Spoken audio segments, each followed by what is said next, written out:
The outlaw's reputation arrived in towns 3 days before he did, carried on whispers and wanted posters that promised $500 for his capture, dead or alive. Mason Fletcher never intended to become the most hunted man in Colorado territory. But when you killed a corrupt lawman in self-defense, intentions mattered less than the smoking gun in your hand and the badge lying in the dirt. Now, in the scorching August heat of 1878, he rode toward Black Hawk with bullets kicking up dust around his horse's hooves, because a schoolteacher named Grace Barrett was about to walk into a trap that would end her life. And despite every reasonable instinct screaming at him to save himself, he could not let that happen. The shots came from the ridge above, 3 riders silhouetted against the blazing afternoon sun. Mason leaned low over his horse's neck, feeling the animal's muscles bunch and stretch beneath him as they galloped across the open terrain. The mare was fast, thank God, faster than most horses in the territory, and she had carried him through worse than this. Dust plumes rose behind them, marking their path like a signal fire, but there was no time for subtlety. Grace had maybe 2 hours before the men reached her boarding house on the edge of Black Hawk, maybe less if they were already in town. He had overheard their plan purely by accident, camped in a canyon 20 miles south, where he thought no one would find him. The 3 men had stopped to water their horses at the same stream, completely unaware that Mason was hidden behind a massive boulder just 30 feet away. They spoke freely, laughing about how easy the job would be. Grace Barrett had witnessed something she should not have seen, something involving stolen mining equipment and a murdered supervisor at the Golden Promise mine. The men worked for Clayton Vance, a mine owner with a reputation for crushing anyone who threatened his profits. Grace had seen Vance's foreman shoot the supervisor in cold blood, had written everything down in a letter to the territorial marshal in Denver. But she had made the mistake of telling her friend Margaret about it, and Margaret's husband had loose lips and a gambling debt that Vance was happy to forgive in exchange for information. Mason had never met Grace Barrett. He had no reason to risk his life for a stranger, especially when those same territorial marshals were hunting him with the same determination that Vance's men would bring to silencing a witness. But something about the casual cruelty in those men's voices, the way they discussed killing a woman as though they were planning to butcher a pig, had ignited a fury in him that he could not extinguish. He had already lost too much to men like Vance, men who believed their money and power placed them above justice, above decency, above the basic human obligation not to murder the innocent. The riders were gaining on him. Mason could hear their shouts now, curses carried on the hot wind that swept down from the mountains. Black Hawk sat in a gulch surrounded by steep hills covered in pine and aspen, a gold mining town that had boomed 5 years earlier and was now settling into something more permanent. The main street wound through the narrow valley, flanked by wooden buildings that clung to the hillsides at improbable angles. Mason had been there once, 2 years ago, before everything went wrong, before the shooting in Denver that turned him from a ranch hand into a fugitive. Another bullet whined past his ear, close enough that he felt the displacement of air. The mare stumbled slightly, and Mason's heart lurched, but she recovered quickly, her hooves finding purchase on the rocky ground. They were entering the outskirts of Black Hawk now, passing the outlying claims and small cabins where miners lived with their families. People stared as he thundered past, a man clearly running from something, clearly trouble. He did not slow down. The boarding house was on the eastern edge of town, a 2-story structure painted white with green shutters, surrounded by a picket fence and a small garden that someone tended with obvious care. Mason had gotten a description from listening to those men talk. had memorized every detail they mentioned, because he knew his life and Grace's would depend on those details. He pulled the mare to a sliding stop in front of the gate, dirt and gravel spraying, and was off the horse before she had fully halted. His boots hit the porch steps 3 at a time. The door was unlocked, which was either trusting or foolish, and Mason burst through into a dim hallway that smelled of baking bread and lemon polish. A woman screamed somewhere in the back of the house. Mason followed the sound to the kitchen, where he found an older woman with gray hair pressed against the wall, a rolling pin clutched in her trembling hands. "Where is Grace Barrett?" Mason demanded, aware that he looked exactly like what he was, a desperate outlaw with 3 days of trail dust on his clothes and a gun on his hip. "I am not here to hurt anyone, but she is in danger. Where is she?" "Upstairs," the woman whispered. "Second door on the right. Who are you?" "What do you want with her?" Mason was already moving, taking the stairs 2 at a time. He could hear hoofbeats outside now, the men catching up, running out of time. He pounded on the second door on the right. "Grace Barrett, open the door. Go away." A voice called from inside, young and frightened and trying to sound brave. "I have already sent for the sheriff." "The sheriff cannot help you," Mason said urgently. "Clayton Vance sent men to kill you. They are here right now, and you have maybe 2 minutes before they come through that door." "My name is Mason Fletcher, and I know you have no reason to trust me, but I am asking you to make a choice. Open this door and let me help you, or stay in there and die." Silence. Mason could hear his own heartbeat pounding in his ears. The hoofbeats had stopped. Boots hit the porch below. The older woman screamed again. The door opened. Grace Barrett was not what Mason expected, though he realized he had not formed any specific expectations. She was tall for a woman, almost eye level with him, with dark auburn hair pulled back in a practical bun and green eyes that assessed him with fierce intelligence, despite the fear he could see trembling at their edges. She wore a simple blue dress with the sleeves rolled up to her elbows, ink stains on her fingers. She was perhaps 23 or 24, young but not fragile, and the way she held herself told him she was not the type to faint or become hysterical. "Prove it," she said. "Prove Vance sent men after me." "They are coming up the stairs right now," Mason said. "We can discuss proof later, or we can get out of here while we still can. Your choice." Glass shattered downstairs. Men's voices, rough and commanding. The older woman was crying. Grace's face went pale, but her jaw set with determination. She grabbed a small bag from beside her bed, already packed as though she had been expecting this, and nodded once. "The back stairs," she said. "This way." She led him down a narrow servant's staircase that opened into a storage room off the kitchen. They could hear the men in the house now, boots heavy on the floorboards, furniture crashing as they searched. Grace moved with surprising speed and silence, slipping out the back door into the garden.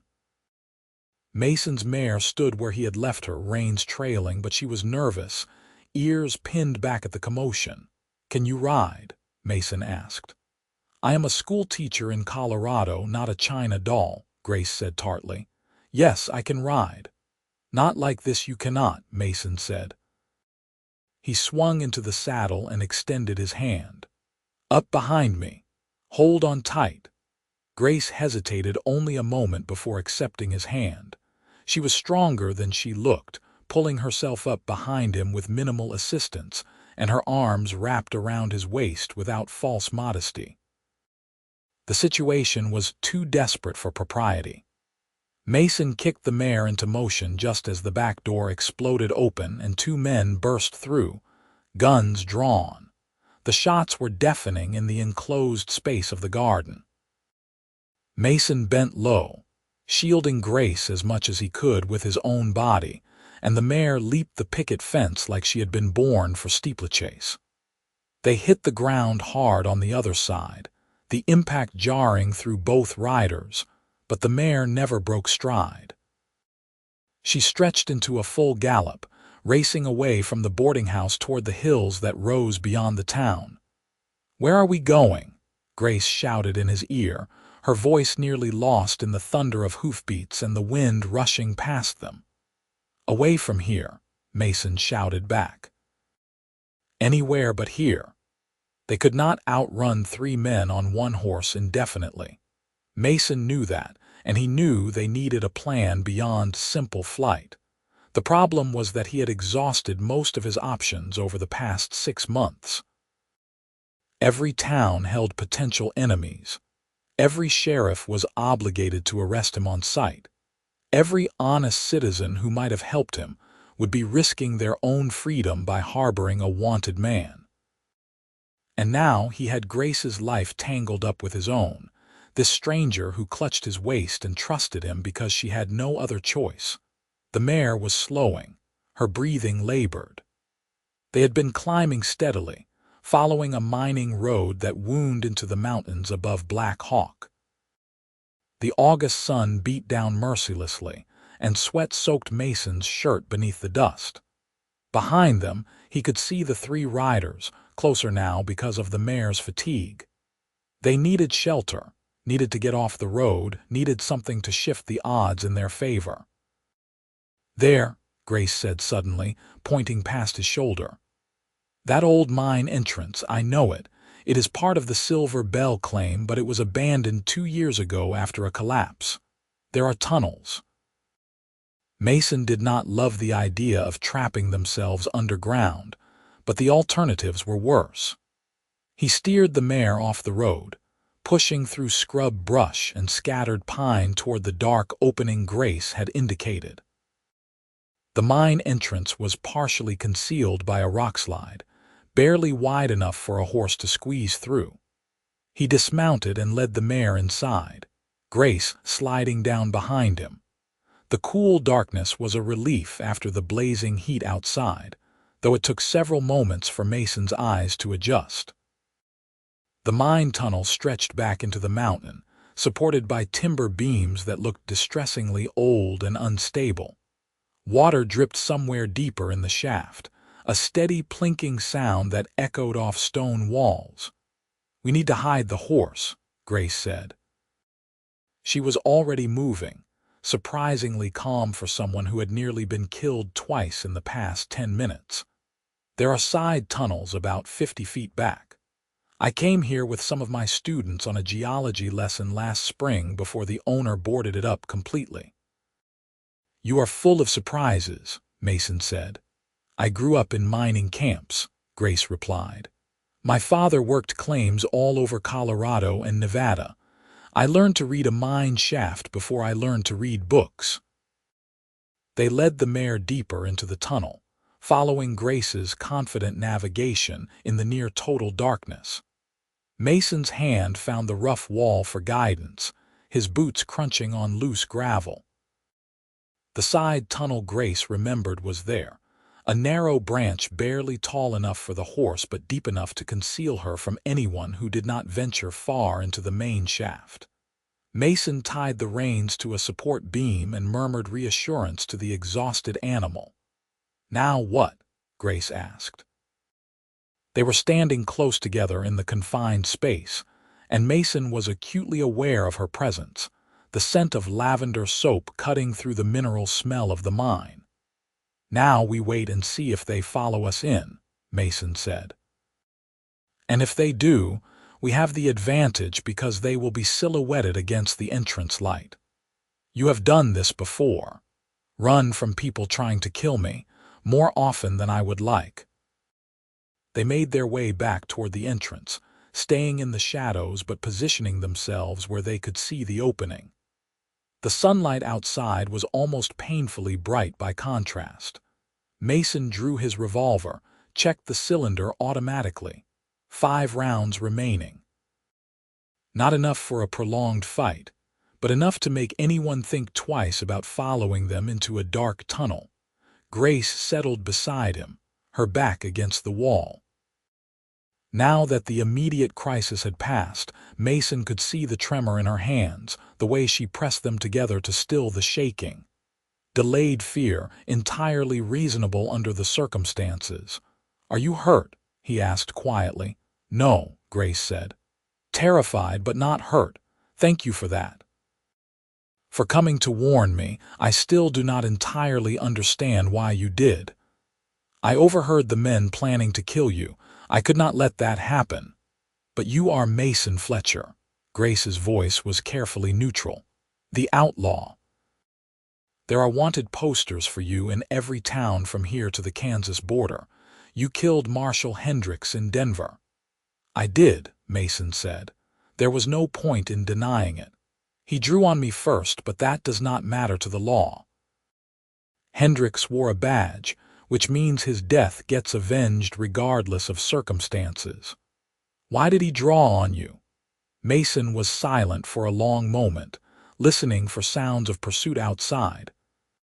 Finally, he said, "Because I found out he was working with the Garrett gang, helping them rob stage coaches in exchange for a cut of the take. I was working as a deputy at the time, newly hired, did not understand how deep the corruption ran. I confronted him with the evidence I had gathered, and he decided a dead deputy was simpler than a trial. But you survived. I was faster." Mason's voice was flat. "And then I was a wanted man because no one believed my story over a marshal's reputation. The Garrett gang disappeared before anyone could question them, and the territorial authorities decided I was guilty of murder. So I ran." "That is not justice," Grace said. "No," Mason agreed, "but justice and law are not always the same thing." They heard horses outside, the jingle of harnesses and spurs, male voices conferring. Mason tensed, raising his gun. Grace pressed herself flat against the wall, making herself as small a target as possible. The voices grew louder, arguing about something. "Not worth it. That tunnel could go back a mile, and it is dark as hell in there. Vance said to make sure. The woman knows too much. Let them rot in there then. We will watch the entrance. They have to come out eventually, and when they do." The voices faded as the men moved away from the opening. Mason did not lower his gun. They could be bluffing, trying to draw him out. Minutes ticked past in tense silence. The mine was utterly quiet except for the dripping water and their own breathing. "They are setting up to wait us out," Grace whispered. "Probably," Mason said, "which means we need another exit. The main shaft does go back quite far, but I do not know if there is another way out. The Silver Bell was never very productive. Most of these tunnels just peter out after a few hundred yards." "We have to try," Mason said. "We have no food, limited water, and your horse is exhausted. We cannot outlast them." Grace nodded, though Mason could see the apprehension in her eyes.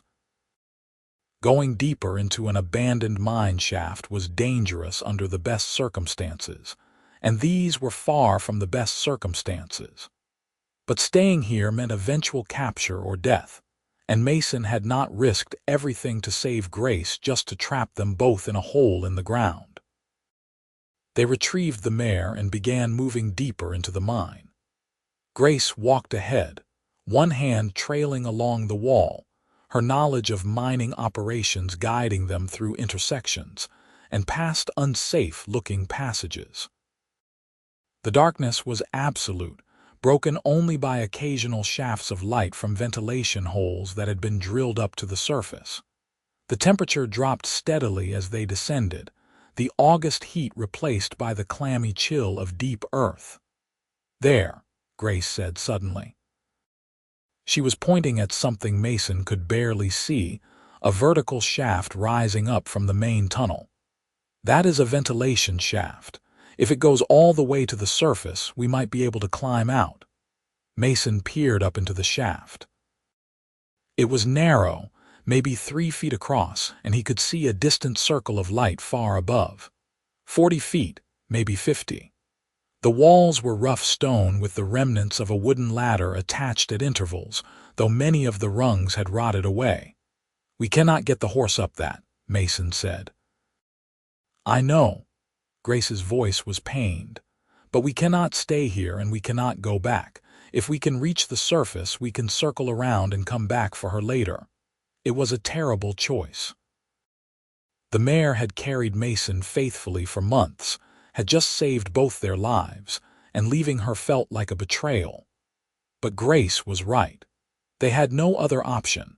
Mason tied the mare securely in the tunnel, leaving her enough slack to move around but not enough to wander into dangerous areas.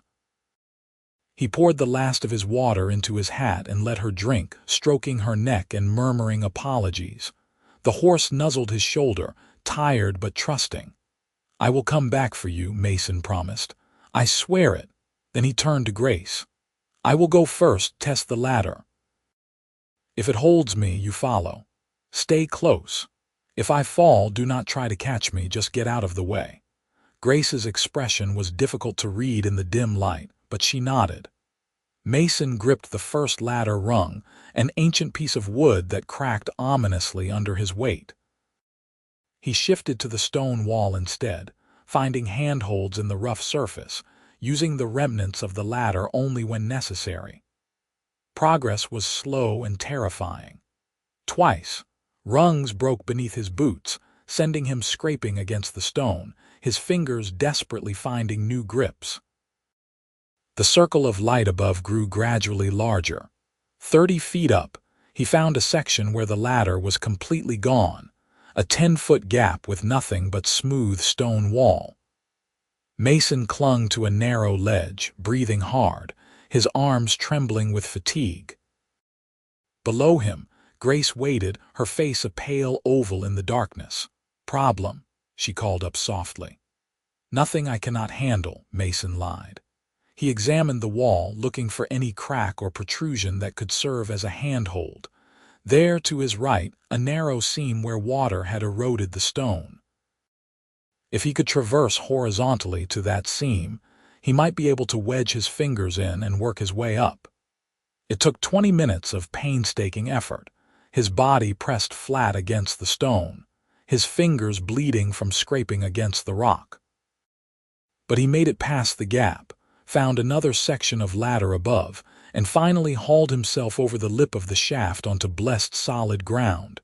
He lay gasping in the scrub brush for a moment, then scrambled back to the opening. "Your turn," he called down. "And Grace. Whatever you do, do not look down." He heard her nervous laugh echo up the shaft. Then she was climbing, moving with careful determination. Mason talked her through the difficult sections, his voice calm and encouraging even as his heart hammered watching her navigate the same treacherous path he had just climbed.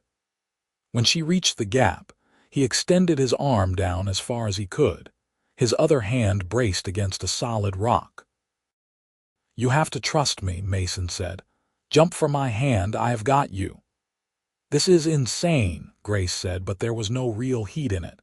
She looked up at him, her face streaked with dirt, her dress torn, her hair coming loose from its pins. Then she jumped. Mason caught her wrist with an impact that nearly pulled him into the shaft. His shoulders screamed in protest as he took her full weight, but he held on, bracing his feet and pulling with everything he had. Grace scrambled for purchase on the wall, her free hand finding holds, and together they worked her up to the next section of ladder. 5 minutes later, she tumbled over the lip of the shaft beside him, both of them lying in the dirt and gasping for breath. "That," Grace said between gulps of air, "was the most terrifying thing I have ever done." "You did well," Mason said. He meant it. Many people would have frozen, would have panicked. Grace had climbed that shaft with courage and skill. They were on a hillside above Black Hawk, surrounded by pine forest and scattered boulders. The sun was lower now, late afternoon shading toward evening. Below them, they could see the town spread out in the gulch, smoke rising from chimneys and mine operations. The mine entrance where Vance's men waited was perhaps 200 yards away through the trees. "We need to keep moving," Mason said, pulling himself to his feet and offering Grace a hand up. "Put distance between us and them before they realize we are not coming back out that tunnel." "Where will we go?" Grace asked. "If what you told me is true, the law is hunting you, and now Vance will be hunting both of us. We cannot exactly walk into the next town and ask for help." It was a fair question, and Mason did not have a good answer. He had been running for 6 months, staying ahead of the law through constant movement and careful planning. But he had been alone, responsible only for himself. Now he had Grace to consider, a woman who had done nothing wrong except witness a murder and try to do the right thing. "I have a place," Mason said slowly. "A cabin up near Netherland, about 20 miles north of here. An old prospector named Dutch Henley owns it, but he is in California visiting his daughter for the summer. He told me I could use it if I needed somewhere to lay low. It is not much, but it is shelter, and no one knows about it except Dutch and me." 20 miles on foot," Grace said, "through wilderness without supplies. Would you rather go back to Black Hawk and take your chances with Vance's men?" Grace smiled wryly. "Fair point. Lead on, Mason Fletcher." "I seem to have tied my fate to yours, for better or worse." They began walking north, staying in the tree cover, avoiding trails where possible. The terrain was rough, all steep slopes and loose rock, but it was also beautiful in the way only the Colorado mountains could be. Aspen trees shimmered silver green in the breeze, and wildflowers dotted the meadows they skirted around. Under different circumstances, it would have been pleasant. As they walked, Mason found himself intensely aware of Grace beside him. She moved with efficiency born of experience, not complaining about the difficulty of the terrain or the growing blisters he was certain she must be developing in her shoes. She was practical and brave, and there was a quick intelligence in her eyes that suggested she missed very little. Several times he caught her studying him with an expression he could not quite read. "What made you become a teacher?" Mason asked as they rested briefly beside a stream, both of them drinking deeply from the cold, clear water. "Books," Grace said. "When I was growing up, moving from camp to camp with my father, books were the one constant. A teacher in Virginia City gave me a crate of them when I was 8 years old, and I read every one until the pages fell apart. I wanted to give that to other children, especially in mining towns where education is often overlooked." "Your father did not mind." "My father was killed in a mine collapse when I was 16, Grace said matter-of-factly, though Mason heard the old pain beneath the words. "After that, I went to live with my aunt in Denver and attended a normal school. I have been teaching in Black Hawk for 2 years. "I am sorry," Mason said. "About your father." "Thank you." Grace splashed water on her face, washing away some of the trail dust. "What about you?" "How does a deputy become an outlaw?" "Bad luck and worse timing," Mason said.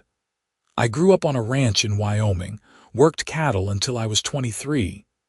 My older brother ran the place after our parents died, and he was good at it, but I wanted something different. I moved to Denver, got hired as a deputy because I could shoot straight and did not mind long hours. I thought I was doing important work, keeping people safe. Turned out I was just naive." "You tried to do the right thing," Grace said. "That is not naive, that is honorable." Honorable men do not have $500 bounties on their heads. Honorable men do not let innocent women be murdered when they can stop it. Grace's voice was firm. "You risked your life to warn me, Mason. That counts for something." They continued walking as the sun lowered toward the western peaks. The temperature dropped quickly at this elevation, and Mason was worried about Grace in her thin dress.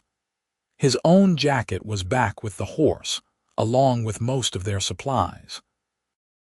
They had nothing except what they carried.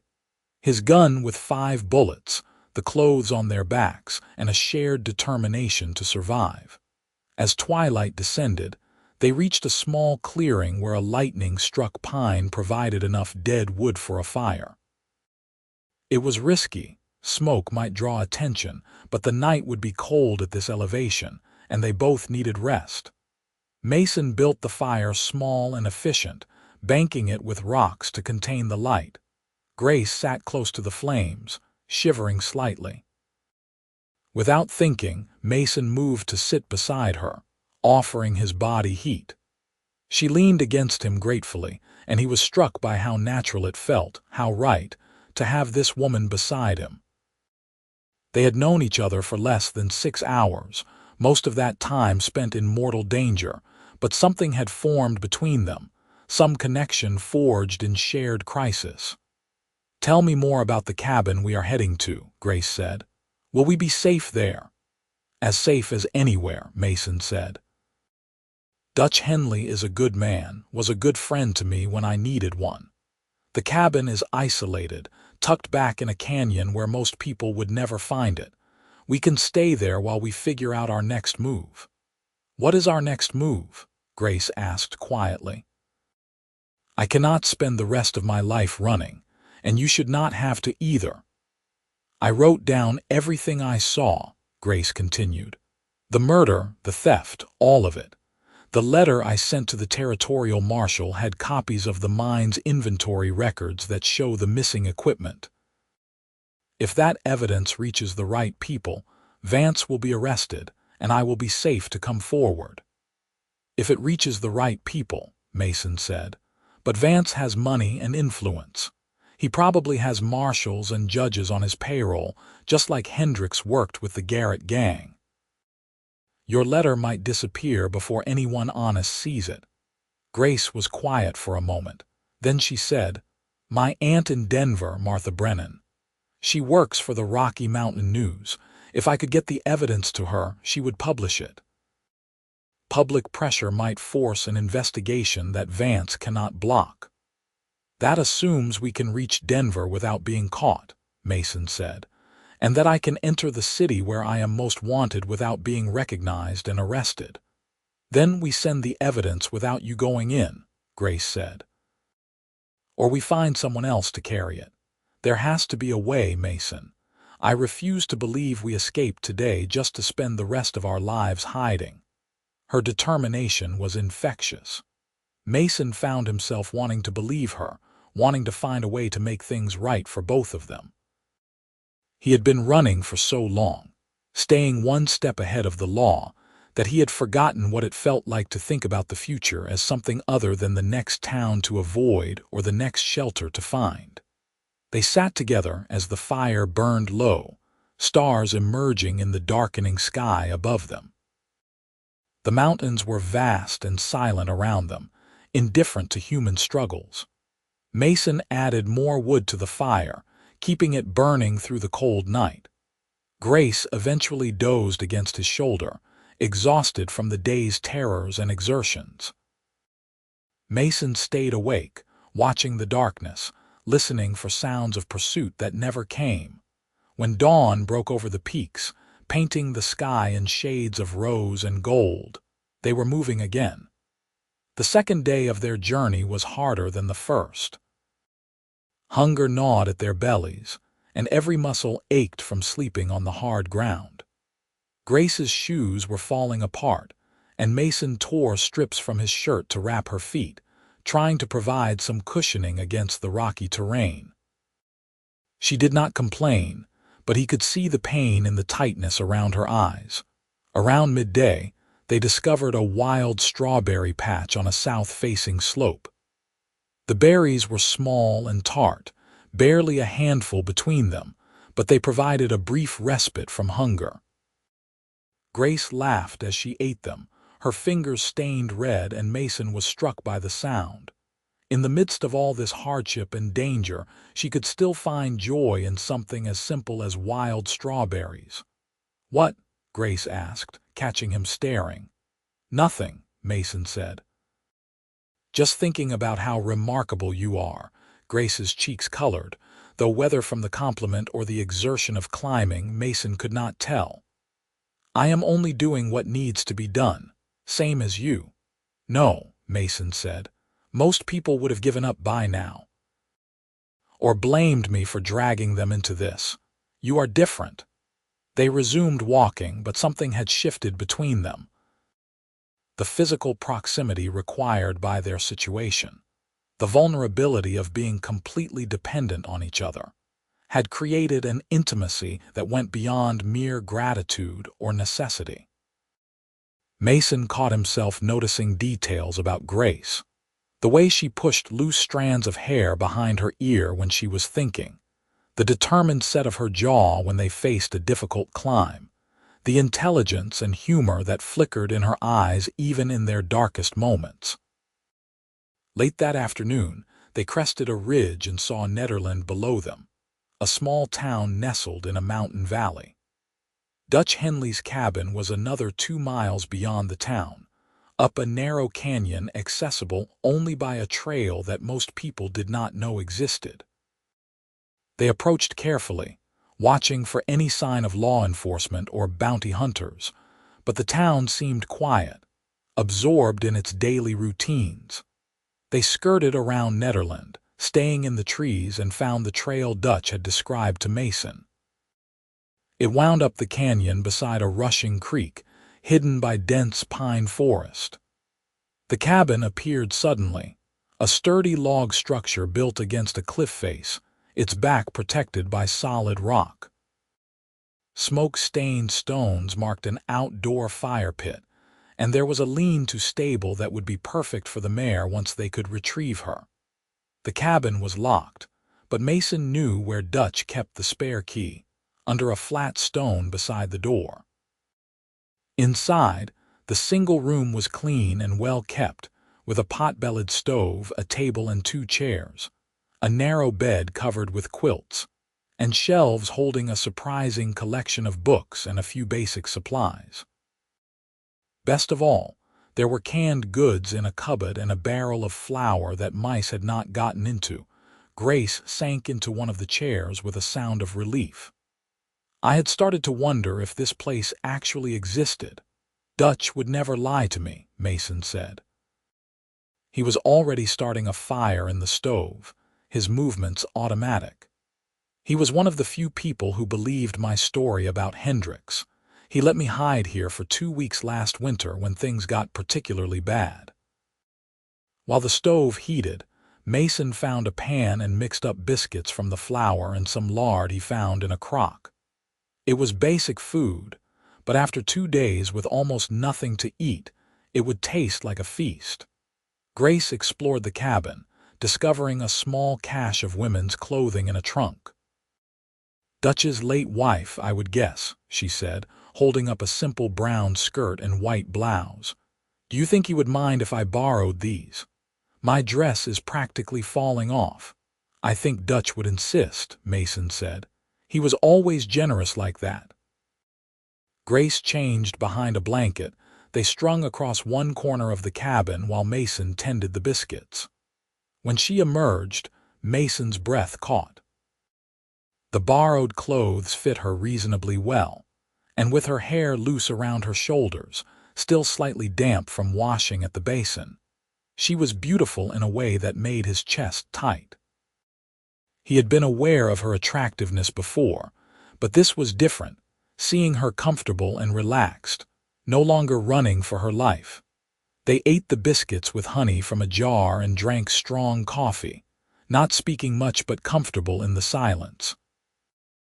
Outside, the sun was setting again, painting the canyon walls in shades of amber and crimson. Mason was acutely aware that this was the first time they had been truly alone together, in a space that felt private, almost domestic. The single bed seemed to dominate the room. "You take the bed," Mason said. "I will make a pallet by the stove." "That is ridiculous," Grace said. "The bed is large enough for both of us if we are sensible about it. We have been practically on top of each other for 2 days anyway. I trust you not to take liberties." Mason felt heat rise to his face. "Grace, that would not be proper." "Proper?" Grace laughed, though there was an edge to it. "Mason, we are past proper. I am a fugitive schoolteacher wearing a dead woman's clothes, hiding in an outlaw's cabin in the middle of nowhere. Propriety is the least of my concerns. But if you would be more comfortable by the stove, I will not argue." The truth was that Mason would not be more comfortable by the stove, but he also knew that sharing a bed with Grace, even innocently, would test his self-control in ways he was not sure he wanted to examine. He had been alone for so long, focused entirely on survival, that he had forgotten what it was like to want someone, to feel that pull of attraction and connection. And Grace, brave, brilliant, beautiful Grace, was unlike anyone he had ever known. In the end, they compromised. Mason made a pallet beside the bed, close enough for warmth but far enough for propriety. They lay in the darkness, listening to the creek rushing past outside and the wind sighing through the pines. Mason could hear Grace breathing, could smell the lavender soap she had found and used. "Mason." Grace's voice was quiet. "Are you awake?" "Yes. Thank you for everything. I know I said it before, but I mean it. You saved my life." "You saved mine too, in a way," Mason said. "I had forgotten what it felt like to do something that mattered, to protect someone who needed protecting." "Do you think we have a chance?" Grace asked. "At stopping Vance, at clearing your name, at having actual lives instead of just running?" Mason wanted to give her false reassurance, to promise that everything would work out, but he respected her too much to lie. "I do not know," he said honestly. "But I know we have a better chance together than we would apart, and I know I am not going to let anything happen to you." "I am not going to let anything happen to you either," Grace said. "We are partners now, Mason Fletcher. Whatever comes next, we face it together." Something settled in Mason's chest at those words, something warm and fierce and protective. He had been alone for so long, trusting no one, relying only on himself. But Grace was offering him something different, something that felt like hope. They stayed in the cabin for 3 days, resting and planning. Mason's body desperately needed the recovery time, and Grace's feet needed to heal from their brutal hike. They talked for hours, sharing stories about their pasts, their dreams for the future, the injustices they had witnessed and wanted to fight against. Mason learned that Grace had a wicked sense of humor, that she could recite Shakespeare from memory, that she believed passionately in education as a path to justice and equality.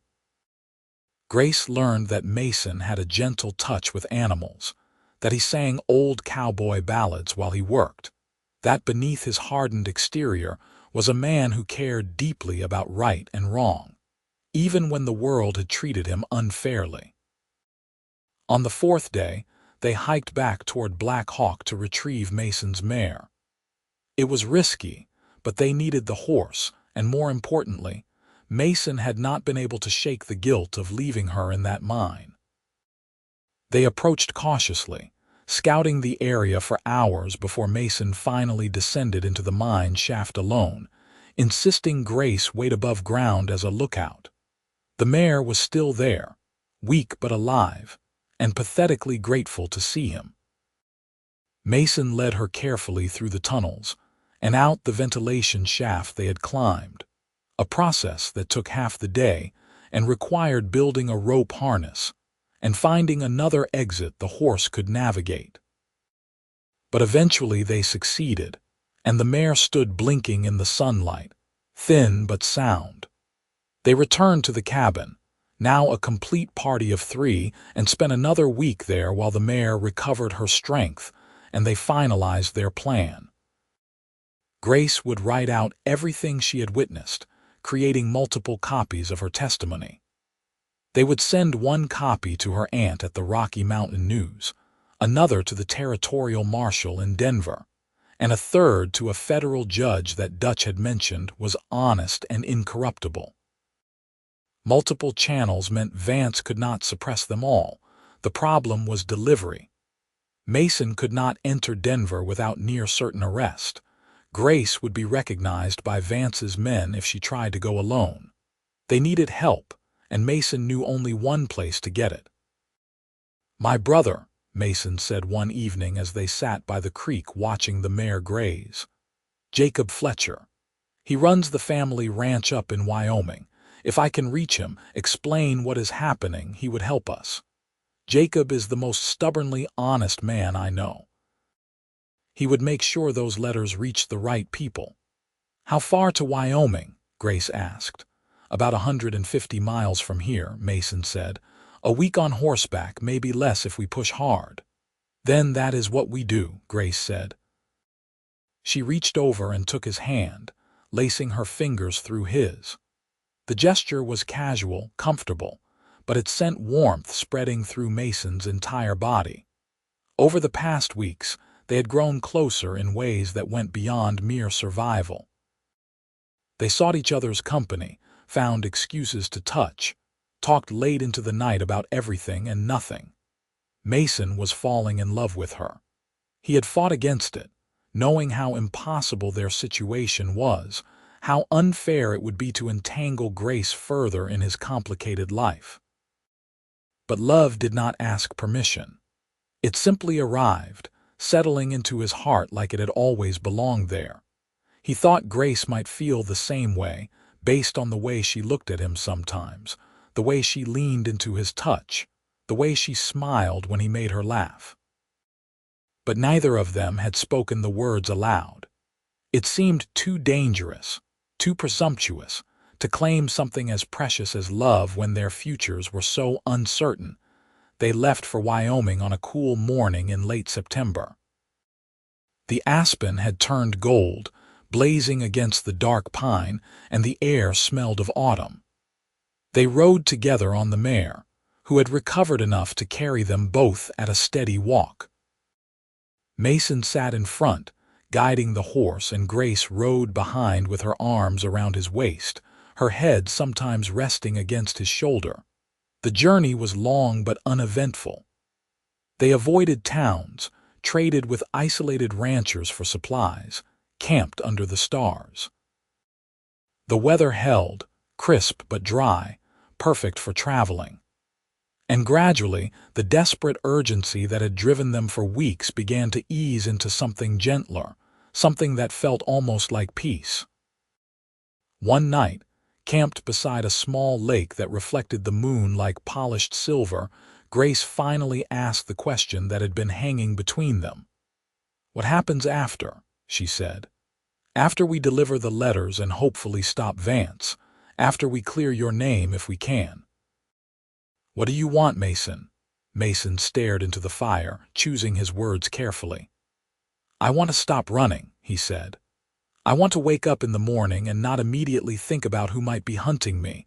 I want to work with horses, maybe start my own ranch. Something small, manageable. Somewhere quiet." "That sounds good," Grace said softly. "What about you?" Mason asked. "What do you want?" "I want to keep teaching," Grace said. "But I want a home too, a real home, not just a rented room in a boarding house. I want a place where I belong, where I can put down roots. I want a family someday, children of my own to teach and love." She paused, and when she spoke again, her voice was barely above a whisper. "And I want to stop pretending that this is just about survival.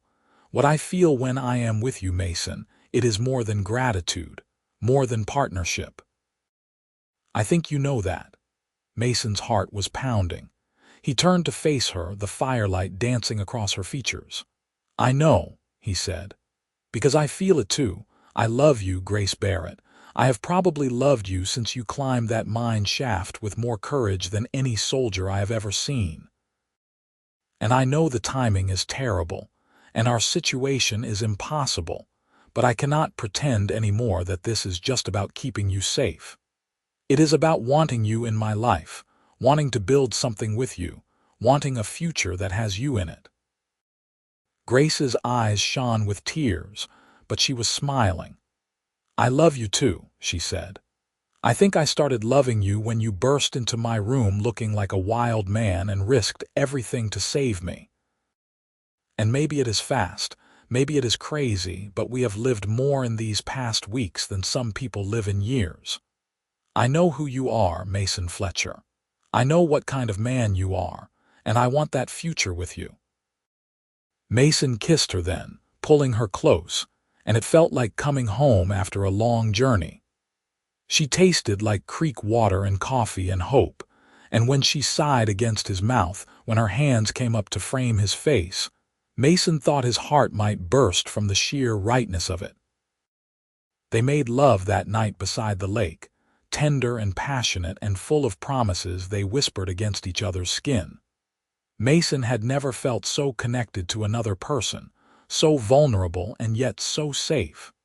Grace was fierce and soft, and everything he had not known he was searching for. Afterwards, they lay wrapped in their blankets, Grace curled against his chest and watched the stars wheel overhead. "No matter what happens," Grace said sleepily, "I want you to know that these weeks with you have been the most alive I have ever felt." "Nothing is going to happen," Mason said, though he knew he could not promise that. "We are going to make this work, Grace. All of it." They reached the Fletcher Ranch 5 days later, a sprawling property in the grasslands of southern Wyoming where cattle grazed as far as the eye could see. Mason felt a complicated mixture of emotions as they rode up the long drive to the ranch house. He had not seen his brother in over a year, had not even sent word that he was alive for fear of bringing trouble to Jacob's door. Jacob Fletcher was in the barn when they arrived. A tall man with Mason's same dark hair and strong features, but without the hunted edge that constant flight had given his younger brother. When he saw Mason, Jacob's face went through several expressions in rapid succession: shock, relief, joy, and then concern as he took in Grace riding behind Mason and the obvious hardship they both showed. "Mason," Jacob said, striding forward, "where the hell have you been?" "I have been half out of my mind worrying about you." "I am sorry," Mason said, dismounting and helping Grace down. "I could not risk contacting you, but Jacob, I need your help. We both do." They sat around the kitchen table in Jacob's ranch house and told him everything. Jacob's wife, Sarah, made coffee and food while they talked, her kind face growing increasingly concerned as the story unfolded. Jacob listened without interruption, his expression grave. When they finished, Jacob was quiet for a long moment. Then he said, "You did the right thing running. Hendricks was corrupt. Everyone in law enforcement knew it, but no one could prove it. And this thing with Vance, it fits what I have heard about him. He is a dangerous man with a lot of reach. Will you help us?" Grace asked. "Will you take our letters to Denver, make sure they reach the right people?" "Of course I will help you," Jacob said. "You are my brother, Mason. And you, Miss Barrett, have been caught up in something that is not your fault, but we need to be smart about this. We need to make sure we have enough evidence to make charges stick, and we need to protect you both while the investigation unfolds." Over the next few days, they crafted their strategy with Jacob and Sarah's help. Grace wrote out her testimony in meticulous detail, and they gathered supporting documents from the mine records she had managed to steal before fleeing Black Hawk. Jacob knew a federal marshal who was famously incorruptible, a man named Thomas Garrett who had made a career of prosecuting corrupt officials and powerful criminals. If they could get the evidence to Marshal Garrett, he would investigate properly. Jacob made the trip to Denver himself, carrying the letters and documents. He was gone for a week during which Mason and Grace stayed at the ranch, helping with chores and trying not to worry too much. Mason worked with the horses, which had always calmed him, and Grace helped Sarah with the household tasks and spent time with the ranch hands' children, teaching them reading and arithmetic. When Jacob returned, he brought news that was both hopeful and concerning. Marshal Garrett was indeed investigating Vance based on Grace's testimony. The story had also appeared in the Rocky Mountain News, causing a minor scandal. But Vance had powerful allies, and there was pushback. The territorial governor was calling for a formal inquiry, but was being pressured to drop the matter. "The good news," Jacob said, "is that Garrett wants to talk to you both directly, Grace. He thinks with your testimony in person, he can make the charges stick. The bad news is that means you both need to go to Denver, which is dangerous for obvious reasons." "What about the warrant for Mason?" Sarah asked. "Garrett says he will provide protection, but he cannot make the warrant disappear." Mason would still technically be under arrest, just in Garrett's custody rather than the local marshals. "It is not ideal." Mason looked at Grace. "We have come this far," she said. "We have to see it through." They traveled to Denver 2 weeks later, accompanied by Jacob and 2 of his ranch hands, men Mason had known for years and trusted completely. The journey was tense, with everyone watching for signs of Vance's men or bounty hunters looking to collect on Mason's warrant. But they reached the city without incident and went directly to Marshal Garrett's office. Garrett was a lean, silver-haired man in his 50s with sharp blue eyes that seemed to see right through any deception. He listened to Grace's testimony with complete attention, asking clarifying questions and taking careful notes. When she finished, he turned to Mason. "Fletcher," Garrett said, "I have read the reports about the Hendricks shooting. Off the record, I believe you were telling the truth about his corruption. Hendricks was dirty, and I have evidence now from other sources that confirms it. But I cannot just dismiss the warrant. The best I can do is recommend leniency based on the circumstances and your cooperation in this matter." "What does that mean?" Mason asked. "It means a trial, most likely. But with my testimony about Hendricks's corruption and your actions in protecting Miss Barrett, I think we can get the charges reduced or possibly dismissed entirely. It is not a guarantee, but it is the best option you have." Mason felt Grace's hand find his under the table, squeezing tightly. A trial meant uncertainty, meant putting his life in the hands of a jury that might decide his fate based on their sympathy for a dead marshal, rather than the truth. But it also meant a chance, finally, to clear his name and stop running. "All right," Mason said. "I will do it." The trial took place 3 months later in the spring of 1879. It was held in Denver, and the courtroom was packed with spectators drawn by the sensational nature of the case. An outlaw lawman accused of murdering a corrupt marshal, testifying alongside a brave schoolteacher who had exposed a mining magnate's crimes. Grace sat in the front row every day, her presence giving Mason strength as he faced the jury. The prosecutor was aggressive, painting Mason as a violent criminal who had killed in cold blood.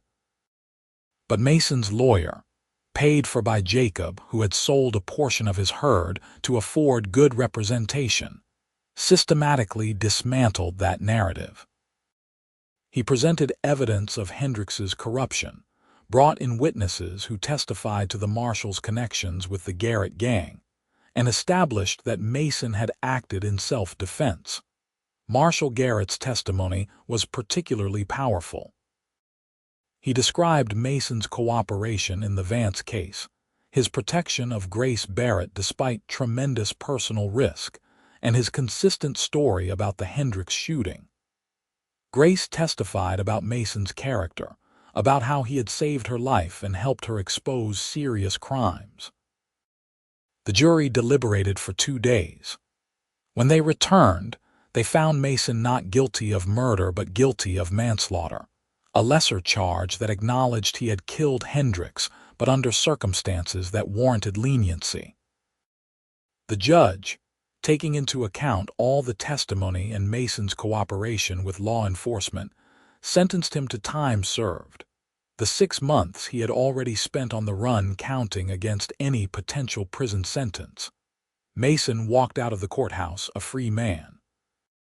Grace was waiting on the steps, and when she saw him, she ran forward and threw her arms around him, not caring about propriety or the crowd watching.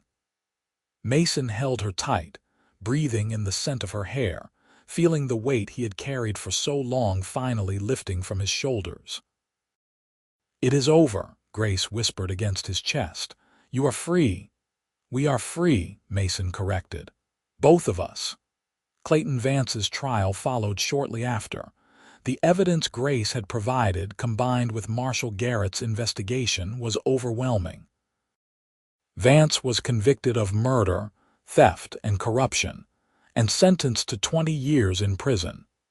His mining empire crumbled, his assets seized to pay restitution to the families of his victims.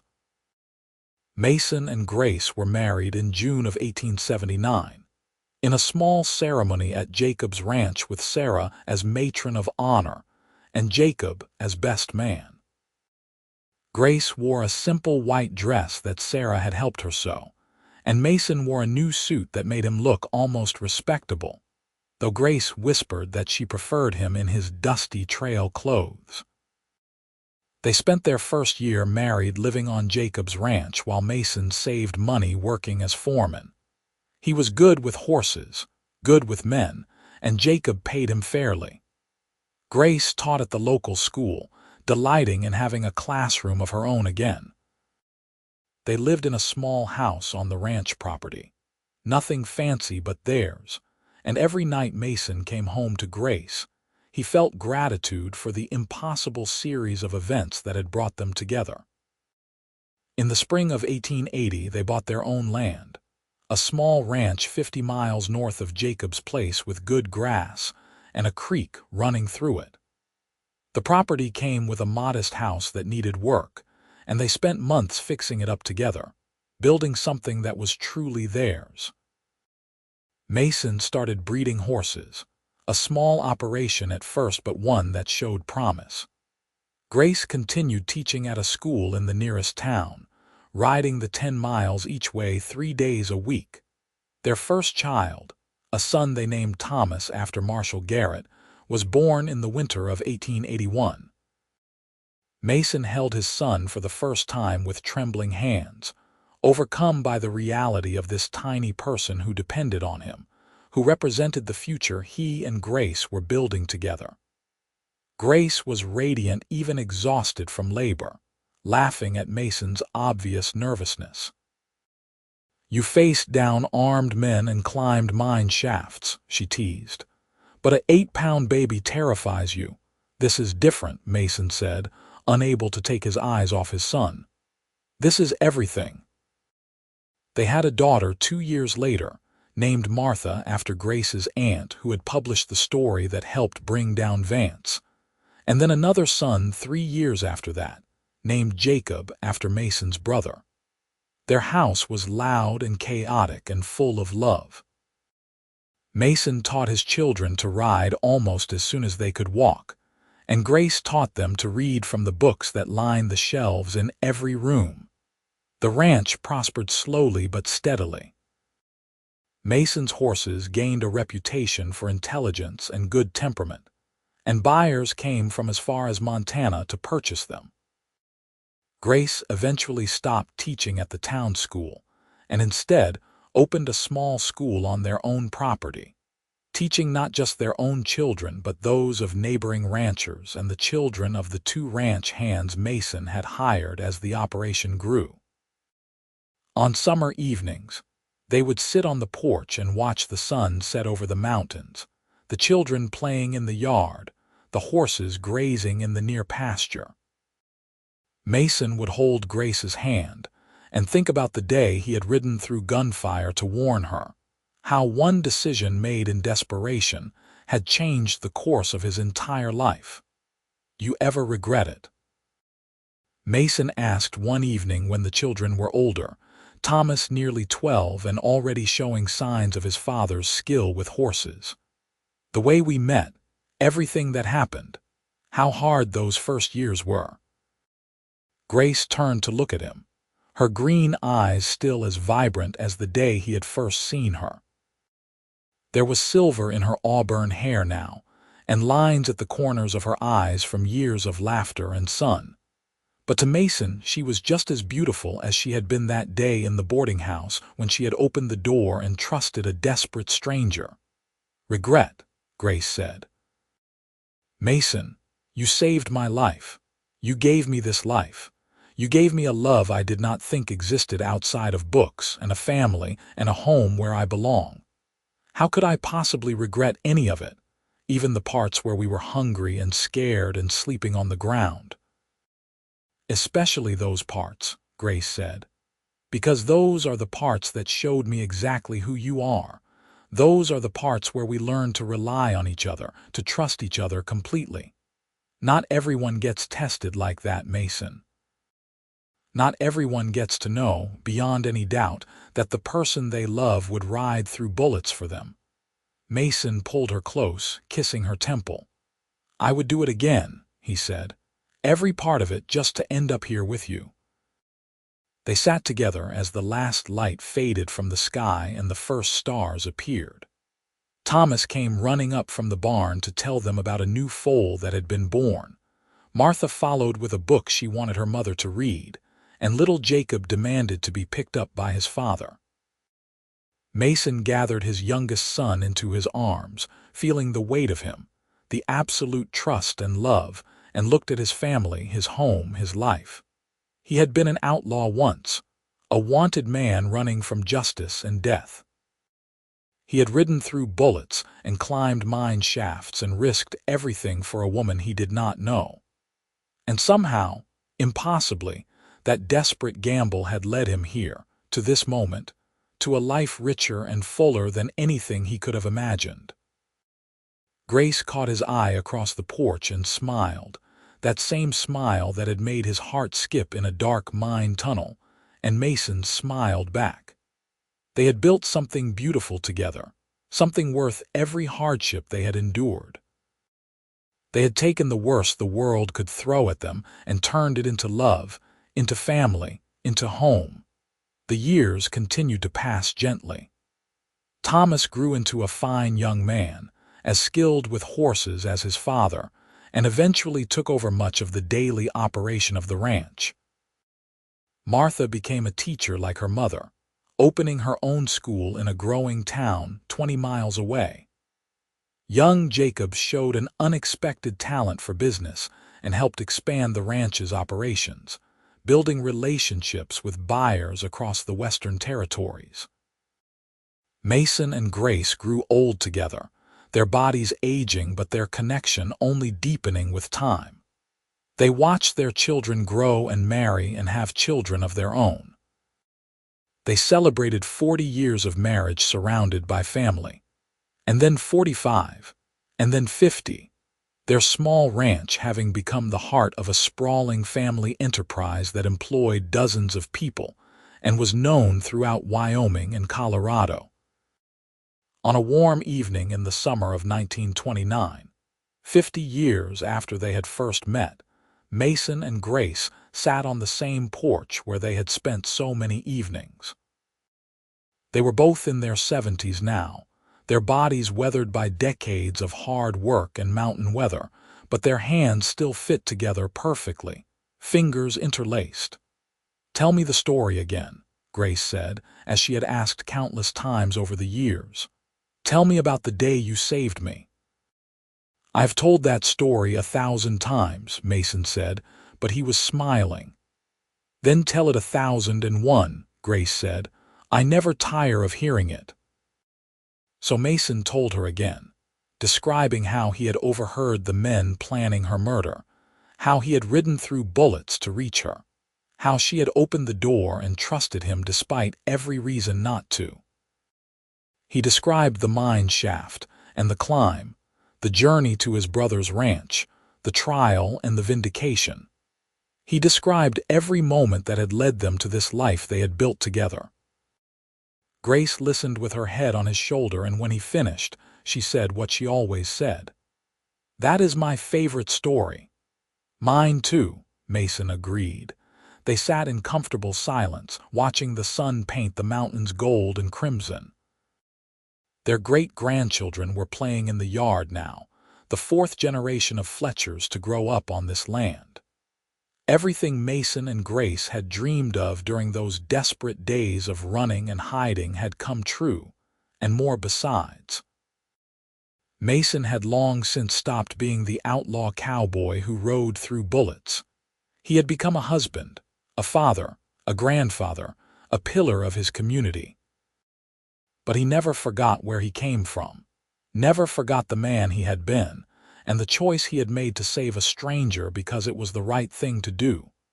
Grace had stopped being the frightened schoolteacher who witnessed a murder. She had become a wife, a mother, a teacher who shaped hundreds of young minds, a woman known for her courage and wisdom. But she never forgot the day a desperate outlaw burst into her room and changed her life forever. They had lived a good life together, a long life full of love and challenge and triumph. They had raised children who became good people, built a legacy that would outlast them, loved each other through everything the world threw at them. And it had all started with a single choice, a single moment of bravery, when a wanted man decided that some things were worth more than his own safety. As the stars began to appear in the darkening sky, Mason squeezed Grace's hand gently. She squeezed back, and in that simple gesture was everything they had built together, everything they had been to each other for 50 years. No words were needed. They had said everything that needed saying, had lived everything that needed living. They sat together on the porch until the night grew cool and their family called them inside, and they rose slowly, supporting each other, still partners after all these years, still facing whatever came next side by side. The outlaw and the schoolteacher, who had found each other in the most impossible circumstances and built something beautiful that would endure long after they were gone, walked into the warm light of their home together, their hands still clasped, their love still as strong as the day Mason Fletcher rode through bullets to save Grace Barrett's life and found his own salvation in the process.